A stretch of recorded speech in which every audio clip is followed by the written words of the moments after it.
So I ask you today, how many ghosts are going to be around your bed when your time comes? You've invested a lot in your education, and people have invested in you. And let me tell you, the world needs your talents, man, does it ever. I just got back from Africa like 2 days ago, so if I'm rambling on, it's because I'm jet lagged. I just got back from South Africa. It's a beautiful country, but there are places there with terrible poverty that need help. And Africa is just the tip of the iceberg. The Middle East needs your help. Japan needs your help. Alabama needs your help. Tennessee needs your help. Louisiana needs your help. Philadelphia needs your help. The world needs a lot, and we need it from you. We really do. We need it from you young people. I mean, I'm not speaking for the rest of us up here, but I know I'm getting a little grayer. We need it from you, the young people, because remember this. So you got to get out there.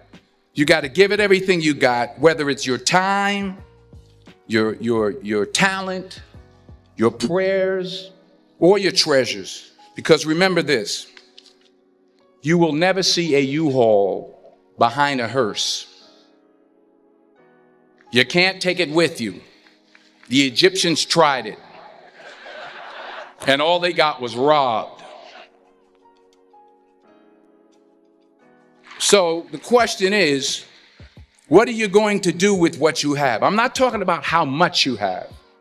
Some of you are business majors. Some of you are theologians, nurses, sociologists. Some of you have money. Some of you have patience. Some of you have kindness. Some of you have love. Some of you have the gift of long suffering. Whatever it is, whatever your gift is, what are you going to do with what you have? All right, now here's my last point about failure. Sometimes it's the best way to figure out where you're going. Your life will never be a straight path. I began at Fordham University as a pre-med student. I took a course called cardiac morphogenesis. I still can't say it. Cardiac morphogenesis. I couldn't read it. I couldn't say it. I sure couldn't pass it. So then I decided to go into pre-law, then journalism. And with no academic focus, my grades took off in their own direction. Yeah, down. I was a 1.8 GPA one semester, and the university very politely suggested that it might be better to take some time off. I was 20 years old. I was at my lowest point. And then one day, and I remember the exact day, March 27th, 1975, I was helping my mother in her beauty shop. My mother owned a beauty shop up in Mount Vernon.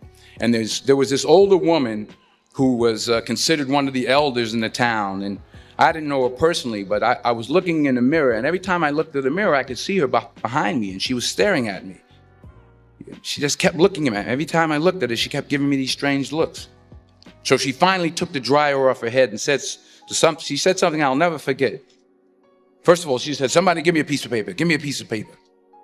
She said, "Young boy, I have a prophecy, a spiritual prophecy."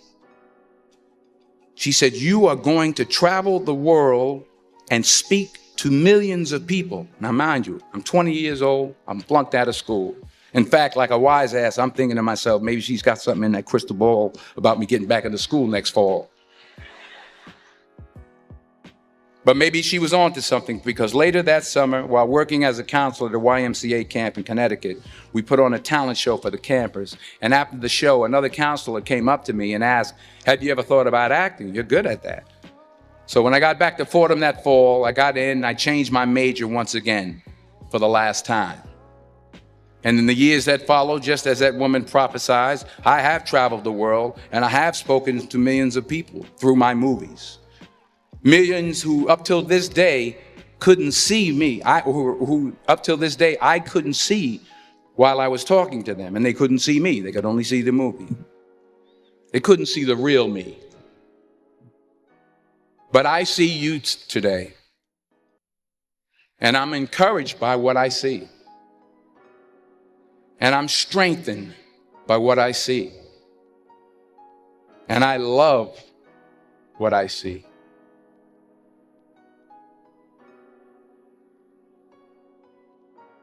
Today, I want to tell you 3 stories from my life.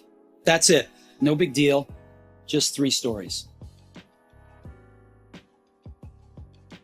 The first story is about connecting the dots. I dropped out of Reed College after the first 6 months, but then stayed around as a drop-in for another 18 months or so before I really quit. So why'd I drop out? It started before I was born. My biological mother was a young, unwed graduate student, and she decided to put me up for adoption. She felt very strongly that I should be adopted by college graduates, so everything was all set for me to be adopted at birth by a lawyer and his wife. Except that when I popped out, they decided at the last minute that they really wanted a girl. So my parents, who were on a waiting list, got a call in the middle of the night asking, "We've got an unexpected baby boy. Do you want him?" They said, "Of course." My biological mother found out later that my mother had never graduated from college and that my father had never graduated from high school. She refused to sign the final adoption papers.